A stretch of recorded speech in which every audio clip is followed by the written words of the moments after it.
Алтындағы күні басқа шара болады, бұл күні ауыстырылды. Барлығына сәлем, менің есім Абдрахманова Жасмин. Мен Предмедиа технологиялар колледжінің 2-ші курс студентімін. Менің таңдаған мамандығым копирайтер. Копирайтер мамандығын таңдаған себебім, копирайтер күнделікті кез келген оқып, көріп жүрген заттардың бастамасы болып келеді. Копирайтер бұл әртүрлі типтегі мәтіндердің жасаушысы, жарнама идеяларының генераторы және коммерциялық мәтіндердің авторы.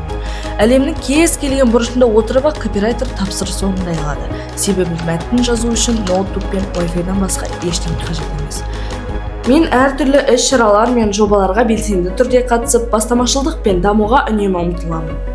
Атырауда өткен республикалық слетте 2-ші орын алып, кәсіпкер ретінде үлкен турнирге қатыстым. Сондай-ақ 8-ші халықаралық студенттік ғылыми тәжірибелік конференцияларға, соның ішінде кеше, бүгін, ертең атты баспа конференциясына қатысып, өз үлесімді қостым. Мен көшбасшымын слетінде де белсенді қатысып, Алматы қалалық білім басқармасынан бірнеше рет алғыс хаттарын алдым. Қызметім көптеген салаларды қамтиды және мен әрқашан жаңа жетістіктер мен өсу мүмкіндіктерін іздеуден жалықпаймын. Мен қазіргі таңда топ үздік 100 студент жобасына қатысып жатырмын.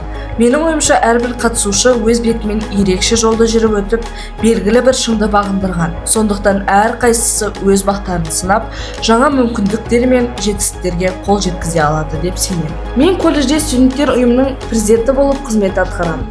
Өз ойымша адамдар тек оқу процесінде ғана емес, өмірдің барлық салаларында белсенді болуға тиіс. Өйткені белсенділік жеке даму мен жаңа мүмкіндік. Егер де мен белсенді болмасам, студенттік өмірім қалай болар еді? Елестетуге қиын.